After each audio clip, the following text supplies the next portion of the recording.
우리 하나님 말씀 보겠습니다. 우리 하나님 말씀 교독하도록 하겠습니다. 데살로니가전서. 우리는 여러분에게 복음을 말로만 전한 것이 아니라 능력과 성령과 큰 확신으로 전하였습니다. 형제자매 여러분, 우리가 여러분을 찾아간 것이 헛되지 않은 줄을 여러분이 알고 있습니다. 여러분이 아는 바와 같이 우리가 전에 빌립보에서 고난과 모욕을 당하였으나 심한 반대 속에서도 하나님 안에서 담대하게 하나님의 복음을 여러분에게 전하였습니다. 우리의 권면은 잘못된 생각이나 불순한 마음이나 속임수로 하는 것이 아닙니다. 우리는 하나님께 검정을 받아서 맡은 그대로 복음을 전합니다. 우리가 이렇게 하는 것은 사람의 환심을 사려고 하는 것이 아니라 우리의 마음을 살피시는 하나님을 기쁘게 해드리려고 하는 것입니다. 여러분이 아는 대로 우리는 어느 때든지 아첨하는 말을 한 일이 없고 구실을 꾸며서 탐욕을 부린 일도 없습니다. 이 일은 하나님께서 증언하여 주십니다. 우리는 또한 여러분에게서든 다른 사람에게서든 사람에게서는 영광을 구한 일이 없습니다.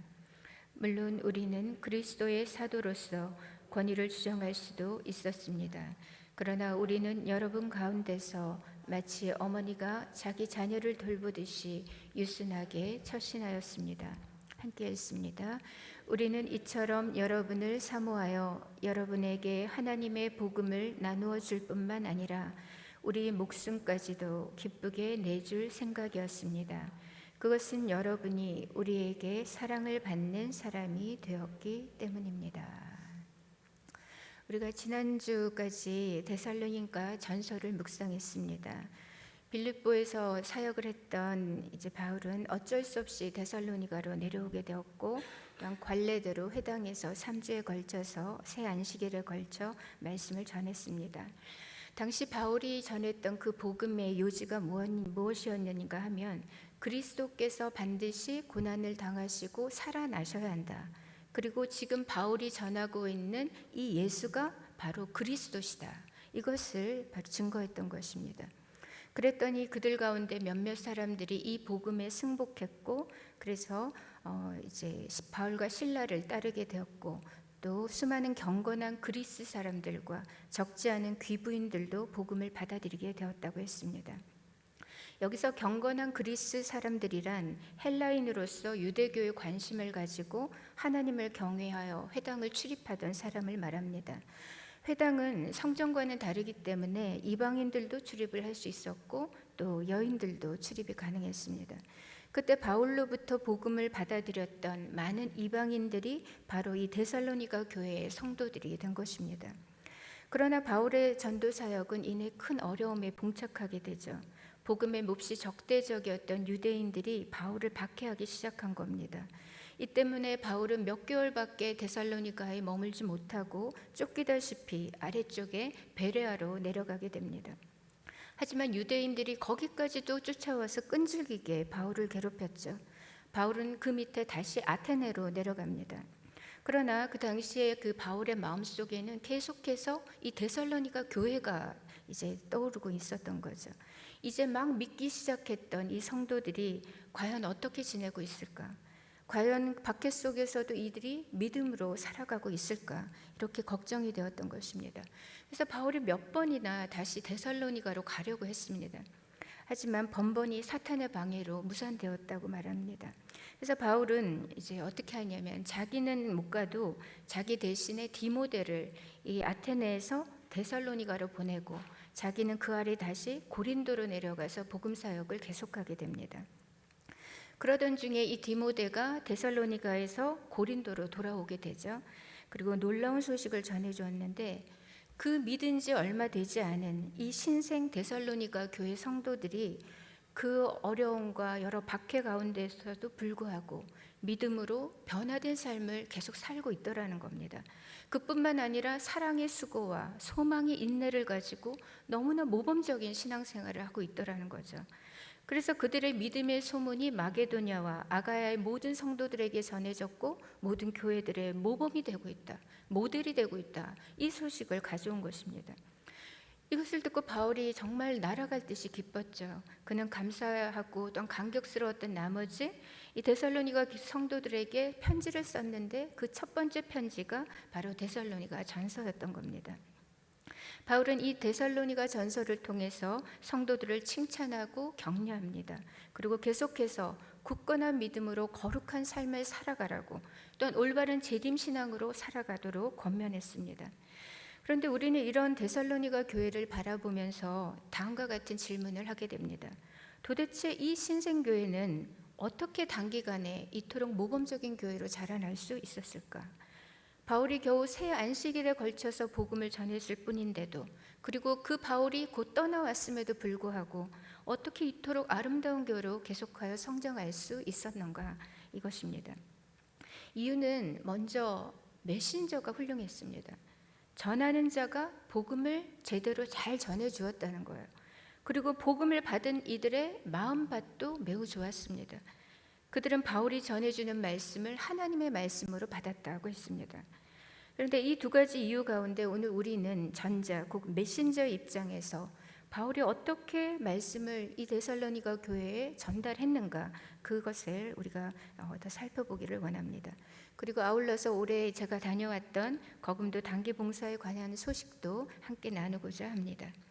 데살로니가 교회가 하나님께서 기뻐하시는 모범적인 교회로 든든히 설 수 있었던 비결은 먼저 복음이 성령의 역사로 전달되었기 때문입니다.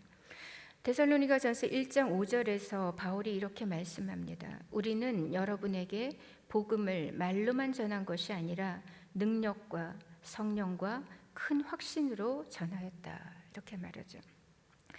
성경에서 보통 능력이라고 할 때는 보통 성령의 능력을 뜻합니다. 그런데 지금 여기서 바울은 굳이 능력과 성령과 큰 확신 이렇게 구분하고 있죠. 그러니까 지금 이 능력과 성령을 구분하는 때 이 능력은 도대체 무엇을 의미하고 있는 것일까요? 로마서 1장 16절에 보시면 내가 복음을 부끄러워하지 아니하노니 이 복음은 모든 믿는 자에게 구원을 주시는 하나님의 능력이 된다고 했습니다. 그러니까 복음이 하나님의 능력이다. 그리고 고린도전서 1장 18절엔 이렇게 말씀합니다. 십자가의 도가 멸망하는 자들에게는 미련한 것이요 구원을 받는 우리에게는 하나님의 능력이라. 십자가의 도가 하나님의 능력이라고 말씀하죠.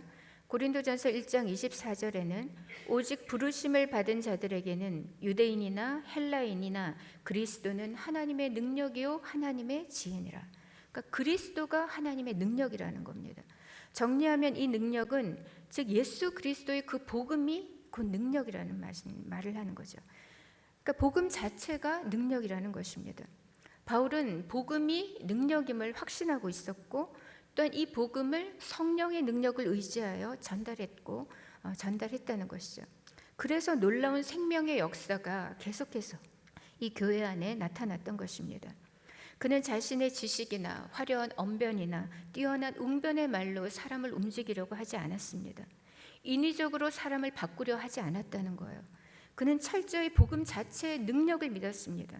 그리고 그 성령의 이끄심과 성령의 능력과 성령의 지혜를 온전히 의지했습니다. 그랬기 때문에 물리적으로 바울이 이 데살로니가를 떠나왔어도 성령께서 계속하여 그 말씀 위에 역사하고 계셨던 것이고 그 데살로니가 교회 안에 복음의 능력이 지속되도록 하셨던 것입니다. 한 신생교회가 단기간에 이토록 아름답고 모범적인 교회로 칭찬받는 교회로 설 수 있었던 것은 처음부터 복음의 기초가 올바로 탄탄하게 제대로 놓여졌기 때문입니다. 전하는 자가 즉 바울이 철저하게 이 복음의 능력을 믿었고 성령으로 사역했기 때문이라는 거죠. 두 번째로 데살로니가 교회가 모범적인 교회로 잘 자라날 수 있었던 것은 전하는 자가 순수한 복음을 순전한 중심으로 전했기 때문입니다. 바울 일행은 이 데살로니가로 내려오기 전에 이미 빌립보에서도 수많은 고난과 부당한 모욕을 당했습니다. 많은 사람들 앞에서 강제로 옷 벗김을 당했고 수없이 매를 맞았고 감옥에 갇혔고 그리고 착고에 채워졌습니다. 그러나 그럼에도 불구하고 이 바울은 그 모든 고난 앞에서도 조금도 위축되거나 복음을 부끄러워하지 않았다는 겁니다. 도리어 언제 그랬냐는 듯이 데살로니가에 내려와서도 여전히 담대하게 하나님의 복음을 전하고 있습니다. 또한 바울은 이런 어려움 속에서도 이 순전한 복음 그대로를 전달했습니다. 그가 전해준 복음은 뒤틀리지 않았습니다. 오염되지 않았어요. 불순물이 섞여 있지 않았습니다. 그는 하나님께로부터 받았던 그 복음 그대로를, 그 복음의 진리 그대로를 전달했습니다. 그래서 2장 3절에 바울이 이렇게 말씀합니다. 우리의 권면은 잘못된 생각이나 불순한 마음이나 속임수로 하는 것이 아닙니다. 우리는 하나님께 검정을 받아서 맡은 그대로 복음을 전합니다. 즉 바울은 변질되지 않은 순수한 복음 그 자체를 전했다는 것입니다. 그가 얼마나 이 순수한 복음에 집착을 했냐면 갈라디아서 1장 9절에 이렇게 말씀하죠. 우리가 전에도 말하였지만 이제 다시 말합니다. 여러분이 이미 받은 것과 다른 복음을 여러분에게 전하는 사람이 있다면 그가 누구이든지 저주를 받아야 마땅합니다. 바울이 전한 것 외에 다른 복음을 전한다면 그것은 복음이 아닐 뿐만 아니라 그런 자는 저주를 받아서 마땅하다, 이렇게 단호하게 말하죠. 그가 얼마나 복음의 순수성을 중요하게 생각했는가를 우리가 볼 수 있습니다. 이렇게 바울은 하나님께로부터 받은 그대로의 순전한 복음을 전했을 뿐만 아니라 또한 순전한 중심으로 전달했습니다. 무슨 말인가 하면 이 복음을 전했던 그 바울의 그 마음의 태도가 하나님 앞에서 온전했었다는 겁니다. 그는 사사로운 이익과 개인적인 인기와 영달을 위해서 복음을 전하지 않았습니다. 오직 하나님의 영광, 오직 하나님의 기쁨, 그것을 위해서 사역했던 것입니다. 그래서 2장 4절 보시면 우리가 이렇게 하는 것은 사람의 환심을 사려고 하는 것이 아니라 우리의 마음을 살피시는 하나님을 기쁘게 해드리려고 하는 것입니다. 우리는 또한 여러분에게서든 다른 사람에게서는 영광을 구한 일이 없습니다. 바울은 사람에게서 영광을 구하지 않았습니다. 복음을 전할 때 사람의 눈치를 보지 않았고 사람의 인기에 연연하지 않았습니다.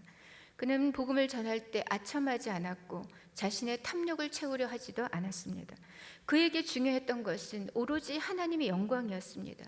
하나님의 종으로서 그는 오직 하나님만을 기쁘시게 하기 위해 힘썼던 사역자였습니다. 복음을 전할 때 바로 이런 중심이 가장 중요한 것 같습니다. 우리는 가장 거룩한 일을 하면서도 가장 세속적일 수 있습니다. 복음을 위해서 살아간다고 하면서도 얼마든지 자기의 인기와 자기 이름을 위하여 그리고 자기의 탐욕을 채우고자 일하는 자가 많다는 것을 우리는 알고 있잖아요. 그러나 바울은 단호하게 사람의 마음을 기쁘게 하려고 한다면 또는 사람의 환심을 사기 위해서 사역한다면 그것은 그리스도의 종이 아니다, 이렇게 단언합니다. 교회 안에서도 마찬가지입니다. 왜 잡음이 있고 왜 다툼이 있고 왜 맘상함이 있는 것일까요? 하나님보다도 내 자존심이 더 중요하기 때문입니다. 하나님의 영광보다 내 입지가 더 중요하기 때문입니다. 하나님은 우리가 무슨 일을 하든지 언제나 우리의 내적 동기와 또한 마음의 중심을 읽고 계십니다. 성령님은 언제 역사하실까요? 바울처럼 순전한 복음을 순전한 마음으로 증거할 때 역사하시는 것입니다. 마지막으로 신생 데살로니가 교회가 하나님께 칭찬받는 교회로 급성장할 수 있었던 것은 이 복음이 사랑으로 전달되었기 때문입니다. 앞서 우리는 이 바울이 어떻게 복음을 전했는지를 살펴보았죠. 그는 어려움 속에서도 담대하게 복음을 전했고 그 어떤 타협 없이 순수한 복음 그대로를 전했다고 했습니다. 또한 사람의 인기를 구하지 않았고 또 그 어떤 타협도 없이 하나님의 영광만을 위해 하나님을 기쁘시게 하기 위해서 순전한 마음으로 복음을 전했다고 했습니다. 이렇게 생각하면 이 바울이 굉장히 어떻게 보면 융통성도 없고 딱딱하고 비인간적으로 느껴지기도 합니다. 그러나 다음에 이어지는 말씀을 보면 바울이 얼마나 뜨거운 사랑의 마음을 가진 사람이었는지를 우리가 동시에 읽을 수가 있습니다. 7절 보시면 물론 우리는 그리스도의 사도로서 권위를 주장할 수도 있었습니다. 그러나 우리는 여러분 가운데서 마치 어머니가 자기 자녀를 돌보듯이 유순하게 처신하였습니다.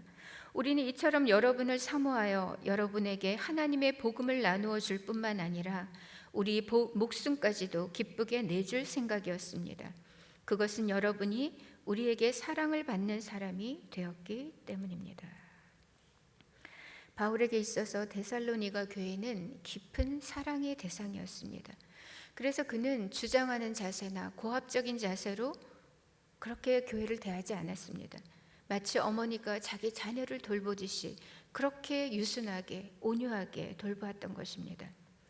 복음의 진리와 사랑은 양립할 수 있을까요? 당연히 양립할 수 있고 양립해야 한다고 말씀합니다. 왜냐하면 우리 하나님이 바로 그런 분이십니다. 하나님은 거룩과 진리의 하나님이신 동시에 사랑의 하나님이십니다. 악을 미워하시고 죄에는 단호하신 분이지만 동시에 아들을 내어주시기까지 우리를 사랑하신 분입니다. 부모가 자기 자녀를 돌보고 사랑하듯이 하나님 아버지는 오늘도 우리를 그렇게 인격적으로 따뜻하게 대하시고 사랑으로 돌보고 계십니다. 지금 바울도 데살로니가 교회를 유순한 자세로 온유한 마음으로 사랑하고 있습니다. 그의 사랑은 어느 정도였는가 하면 자기의 목숨까지 기쁘게 내어줄 수 있을 만큼 당신들을 사랑한다, 이렇게 말합니다. 이렇게 바울은 복음의 능력을 성령으로 또한 큰 확신으로 담대하게 증거했습니다. 그는 순전한 복음 그대로를 순전한 중심으로 그리고 뜨거운 사랑으로 전달했던 것입니다. 그리하여 데살로니가 교회는 하나님 앞에서 칭찬받는 아름답고 모범적인 교회로 성장할 수 있었던 것입니다. 되돌아보면 올 여름 단기 봉사를 다녀왔던 국내의 모든 팀들이 바로 이 바울의 마음을 가지고 사역했다고 저는 생각합니다. 저희 같은 경우에는 거금도를 다녀왔었는데요. 어른들이 22명이었고 이제 아이들이 22명이었습니다. 그러니까 총 44명이 이 거금도에 있는 입금 전원 화평교회를 3박 4일간 다녀온 거죠. 거금도는 우리 교회가 처음 가는 곳이었기 때문에 여기가 거금도거든요. 굉장히 아름답죠. 그런데 이제 목사님께서 기도 제목을 저에게 주신 것을 보면 이 마을에도 여전히 우상 숭배와 미신들이 가득하다고 했습니다. 섬들이 보통 이런 것들이 강하잖아요. 근데 저희가 이제 한번 답사를 다녀와서 숙소와 전체적인 계획은 짰었지만 그 계획대로 될지는 그 누구도 알 수 없었습니다. 우리 그 3박 4일의 일정이 구체적으로 우리가 계획은 짰으나 그대로 될지 안 될지는 아무것도 이제 그 안개 속에 휩싸여 있었던 거죠. 오직 성령님만을 의지할 수밖에 없는 그런 상황이었습니다. 답사 때 이곳 목사님, 여기가 이제 입금 화평 전원교회인데요. 이곳에 목사님께서 이제 우리에게 요청하신 일은 뭐냐면 그 마을 담장에 페인트 칠 그 사역을 이렇게 요구하셨습니다. 그래서 우리 팀에는 페인트 칠을 해본 분이 아무도 없었지만 페인트 팀을 구성했고 또한 어린이 팀 사역을 이제 또 어린이 팀 사역도 하고 식사팀을 구성하고 미용팀 그리고 선물 준비팀 찬양팀 이렇게 이제 우리가 열심히 준비를 나름 해서는 갔습니다. 하지만 우리 준비대로 될지는 아무것도 모르는 상황이었죠. 매주 함께 모여서 말씀을 나누고 기도하면서 온전히 하나님께서 영광 받으시는 시간이 되도록 그리고 그 땅에 하나님의 나라가 임하기를 함께 구했습니다. 근데 우리가 이번에 갈 때 특별히 그 작년과는 달리 뭘 준비해 갔냐면 그 전도지를 이제 준비해 가면서 또한 전도 훈련을 조금 했습니다. 이게 뭐냐면 근데 전도지를 그 어린이용 애니메이션 그 전도지를 준비해 갔거든요. 그게 바로 이건데 이게 지금 이 히즈쇼에서 나온 건데요. 아이들용으로 이렇게 하나님에 대해서 죄에 대해서 예수 그리스도에 대해서 그래서 예수님이 우리의 구원이시다. 그리고 뒤에는 영접 기도 영접할 수 있도록 하고 이 영접 기도 이렇게 교회에 또 홍보 스티커 이렇게 붙여가지고 저희가 갔죠. 근데 왜 그러냐면 그 여타 섬들처럼 여기 이 교회는 어르신들이 이 마을에 어르신들이 많았거든요. 45가구가 산다고 했는데 근데 어르신들의 특징이 뭐냐면 복음을 설명해 드리려고 해도 잘 듣지를 않으세요. 관심이 없으신 거죠. 또 이해하기도 힘들어하시고 또 듣는다고 해도 금방 잊어버리시고. 그래서 일부러 저희가 어린이용 이제 전도지를 애니메이션 전도지를 준비해 갖고 그 모든 팀원들이 함께 실전 연습을 했습니다. 그래서 누구든지 그 딱 닥치면 바로 이곳 전도지를 가지고 복음을 제시할 수 있도록 이렇게 했던 거죠. 그런데 첫날 우리가 아까 이 마을 있죠? 이 마을을 돌면서 다음날 미용 사역이 있습니다. 이렇게 홍보하러 나갔는데 너무 당황스러웠습니다. 사람이 없는 거예요. 마을 사람을 만나야 홍보를 하는데 사람을 만나기가 어려운 거예요. 그러니까 너무 더워서 그런지 해변가에도 뭐 길가에도 사람이 없고 너무, 그래서 집 가가호를 방문했는데 어떤 집은 안에 사람이 있는 것 같은데도 나오지를 않으시는 거죠. 그래서 게다가 우리가 이제 도착하기 그 한 1, 2주 전인 것 같은데 뭐 어떤 것들이 이제 결정이 이 마을에 되었냐면 마을 경로 잔치가 이제 그 마을 행사로 열리기로 결정되었다는 겁니다. 그래서 우리가 도착하기 바로 그 전주간에 이 어르신들이 이미 시내에 가서 차 타고 시내에 나가가지고 머리를 거의 다 하고 오신 거예요. 그리고 이 마을 분들은 또 어떤 생각을 가지고 계셨냐면 예전에 이 마을에도 계속해서 봉사팀들이 오거든요. 또 예전에 온 마을 이제 미용팀이 비전문가였던 거예요. 그러니까는 미용에 대한 기대치가 없는 겁니다. 그러니까 이제 마을 우리 온다고 해도 이미 자기네들 다 하고 이렇게 오신 거죠. 결과적으로는 제가 이제 기억하기에는 그 목사님 지금 이제 남자분이 목사님이시거든요. 목사님 4분을 비롯해서 토탈 마을 주민 15분 이상이 여기 독일인 주민도 있더라고요. 그 15분 이상이 이렇게 머리를 하시고 너무 행복해 하시고 완전 회춘을 하셨는데 10년은 회춘하셔가지고 이렇게 돌아가신 거예요. 너무너무 행복해 하셨죠. 그것도 그럴 것이 전문가의 손길이 닿았으니까 다르긴 달랐던 것입니다. 그런데 더 이제 감사하고 우리 팀원들이 미용 팀원들이 너무 훌륭했던 것이 뭐냐면 머리만 해드린 것이 아니라 아까 말씀드렸던 그 전도지를 가지고 그 막간에 이야기도 나누고 또 복음도 제시하고 뜨겁게 기도도 해드리고 이 일을 할 수가 있었던 거죠. 아마 너무 바빴으면 어려웠을 텐데 오히려 약간의 여유가 복음을 전할 수 있는 기회가 되었습니다. 그뿐만 아니라 이제 우리가 페인트 사역을 굉장히 매진했었는데요. 이 입금마을 주민들에게 이 페인트 칠은 굉장히 중요한 의미가 있었습니다. 대부분이 연로하신 분들이어가지고 손수 페인트 칠은 엄두도 낼 수 없을 뿐만 아니라 그 인력을 사서 쓰는 것도 비용이 너무 비싼 거예요. 그래서 우리가 이렇게 봉사해 주는 것을 너무너무 이제 좀 고마워하셨죠. 우리 페인트팀은 첫날 오후부터 바로 열악한 노동 현장에 투입되었습니다. 이 고급 인력들이 알고 보면 굉장히 고급 인력들이거든요. 평생 처음 붓을 처음 들고 새벽 5시 반부터 일어나서 마을 담벼락과 대문 등등을 이렇게 칠하러 나갔습니다. 사실 입금 화평교회 이 목사님께서 첫날 우리에게 오리엔테이션을 해주셨어요. 근데 그때 제가 받은 느낌이 뭐였냐면 이것이었습니다. 이 더운 날에 22명의 아이들까지 데리고 와서 여러분이 하면 뭘 얼마나 하겠냐. 그러니까 마을에 토마토나 옥수수 이런 거 서리하지 말고 마을에 해 끼치지 말고 다치지 말고 또 너무 더우니까 절대 무리하지 말고 그냥 안전하게 돌아가라. 그리고 페인트 칠도 정말 하고 싶은 만큼 할 만큼만 하고 가라. 절대로 무리 안 해도 된다. 이렇게 말씀하셨거든요. 그런데 우리 집사님들이 처음 붓을 잡아봄에도 불구하고 전문가 뺨칠 정도로 너무 잘하시는 거예요. 그것도 과하게 잘하신 거예요. 그러니까 목사님께서 요구하시는 반경이 점점 더 늘어나는 겁니다. 여기도 보시면 완전 전문가 수준이잖아요, 지금. 그렇죠? 네. 그래서 할 수 있는 만큼만 하라고 이렇게 하실 때는 언제고 이 집은 집사님 댁이어서 해야 하고 저 집은 전도 대상자 집이어서 해야 하고 그래서 작업 분량이 점점 더 늘어나는 겁니다. 어르신들이 너무 좋아하시면서 뭐 수박도 주시고 아이스크림도 주시고 나중에 돈도 주시겠다고 하시고 근데 돈은 물론 안 받았지만 저도 한번 아까 저도 나갔었는데 그 어떤 느낌이었냐면 건식 사우나 안에서 들어가서 일을 하는 그 느낌이었어요.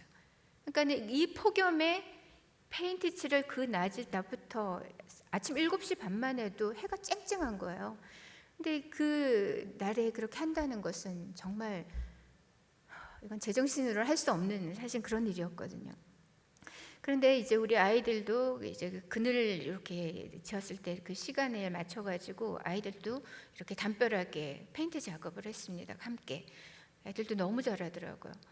그래서 이 화평교회 내려가서 이제 오른편이죠. 오른편에 이렇게 담벼락을 우리가 이렇게 너무 멋지지 않나요? 네, 이렇게 했는데 자세히 잘 살펴보시면 뭐가 있냐? 이거 있습니다. 은혜 샘물교회와 우리가 아주 소심하게 적어놓고 이렇게 왔습니다. 그래서 지금 아마 여행 가시면 남아 있을 거예요. 그래서 여기서 우리가 이렇게 사역을 했었고, 또 어린이 사역팀은 그러면 놀기만 했냐? 그건 아닙니다. 오히려 마을 그 해변가에 몽골 텐트 2개를 빌려서 그 부스를 설치하고 우리 아이들과 같이 간 아이들뿐만 아니라 그 관광객들을 대상해서 이제 그 여러 가지 놀이와 어떤 체험 행사를 할 수 있도록 해줬고요. 그리고 여기서 요거 하나만 읽어볼까요? 나는 선생님이랑 같이 읽어볼까요? 시작. 여호와는 나의 힘이요 노래 실며. 네, 이렇게 그 사역을 이렇게 하기도 했고, 여기는 지금 아이들이 또 물놀이도 여기 입금 해수욕장이 또 있거든요. 작은 해수욕장이에요. 있는데 아이들이 이렇게 또 신나게 이렇게 물놀이도 할 수 있는 은혜를 누렸습니다. 네, 이렇게 아이들은 이렇게 이제 사역을 했고요. 근데 이 어린이 사역팀이 마을에 이 해변가에 사는데 한 집사님이 저에게 전화를 주셨어요. 뭐라고 주셨냐면 지금 마을 중앙에 내일 경로잔치를 위한 무대가 설치되고 있다. 그래서 그 순간에 집사님하고 이야기를 나누는 순간에 제가 속으로 하나님이 우리 아이들을 저 무대에 세우시겠구나, 그 마음이 딱 드는 거예요. 그래서 바로 집사님한테 허락을 받아줄 수 있냐, 그래서 했고 그것을 흔쾌히 이제 허락을 받았던 것입니다. 그래서 이제 토요일 오후가 되었어요. 오후 4시쯤에 이제 했는데 딱 나가봤죠.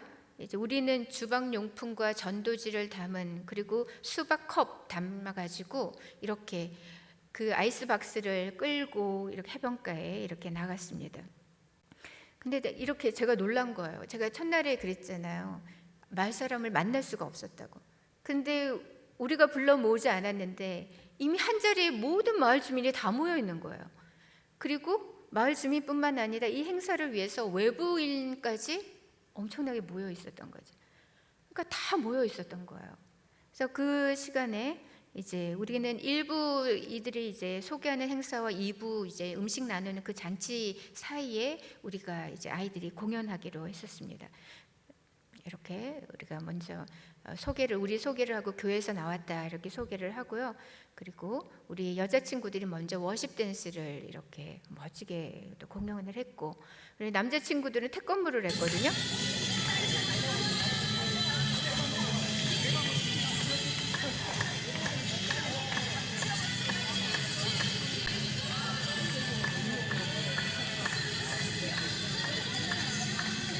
나중에는 이제 격파도 하고 이렇게 했었죠. 그래서 그 아이들이 이렇게 이제 그 댄스를 하는 동안에 우리는 그 전도지와 선물 수박을 나눠드리면서 이제 교회에 대해서 홍보를 하고 이렇게 했던 것이죠. 그때 이제 목사님을 딱 봤는데 목사님의 어깨가 뭐 하늘로 승천하고 있고 입은 뭐 귀에 걸려 있고 너무너무 행복해하시는 것을 봤습니다. 아마 이 마을 중앙 무대에서 예수 이름이 울려 퍼진 것은 아마 그날이 처음이었을 것 같습니다. 해변가에 어떤 관광객분이 나중에 말씀하시더라고요. 찬양을 들려줘서 고맙다. 또 어떤 분은 아이들의 무대를 보고서 내가 예전에 잊고 있었는데 하나님께 서원했던 것이 기억이 났다. 그러면서 교회를 찾아오신 거예요. 그리고 목사님께 기도를 받고 또 헌금도 하시고 그렇게 가신 분도 있었습니다. 그리고 우리가 준비했던 선물이 120개였는데 그날 거의 다 나눠드렸습니다. 그리고 그날 우리 팀원들 모두가 느꼈죠. 이 일 하나님이 하셨구나, 이렇게 고백을 했습니다. 저는 올해도 단기 봉사를 통해서 정말 이루 말할 수 없는 하나님의 은혜를 누렸던 것 같습니다. 이것이 진정한 교회구나, 그리고 이것이 하나님의 나라구나. 우리 팀원들은 정말 성숙한 믿음의 어벤져스들이었습니다.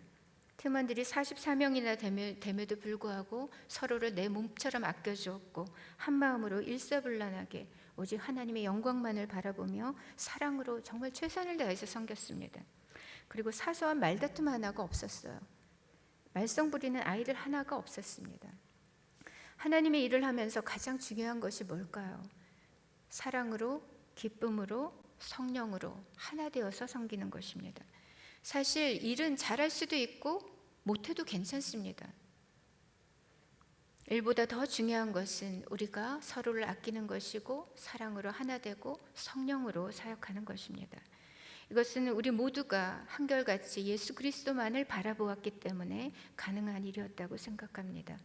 제 기억 속에 거금도의 3박 4일은 한나절 같은 느낌입니다. 그리고 그때 성령께서 주셨던 그 기쁨과 감동은 저를 비롯한 모든 팀원들에게 지금도 잔잔한 여운으로 계속되고 있습니다. 올해도 우리 교회의 모든 단기 봉사팀들이 좋은 메신저가 되어서 또 잘 섬기고 돌아왔습니다. 교회는 기도했고 그리고 팀원들은 복음의 현장에서 축복의 통로로 또 사랑의 메신저로 섬길 수 있었음이 하나님의 큰 복인 것 같습니다. 복음은 능력입니다. 문제는 전하는 우리가 성령으로 큰 확신으로 전해야 하는 것이죠. 우리가 받은 복음 그대로를, 그 순전한 복음을 순수한 사랑으로 전달할 때 성령께서 역사하시고 그곳에 하나님 나라가 임하게 하실 줄을 믿습니다. 이 시간 우리가 함께 기도하실 때 올해도 하나님의 은혜로 뜨거운 여름 사역을 잘 마무리게 하심에 우리 다시 한번 감사하며 기도했으면 좋겠습니다. 그리고 11월에 있을 네팔과 그리스 단기 봉사위에도 놀라운 하나님의 그 풍성한 은혜를 부어주시기를 우리가 기도하고요. 올여름 우리가 국내외를 섬기면서 기도로 섬김으로 뿌렸던 그 복음의 씨앗들이 그 땅에 잘 뿌리 내리게 도와주시옵소서. 그곳에 하나님의 나라가 임하게 해주시고 하나님의 통치가 임하게 해주시고 또 많은 영혼들이 주님께 돌아와 예배하는 백성이 되게 하여 주시옵소서. 이렇게 우리 함께 기도하도록 하겠습니다.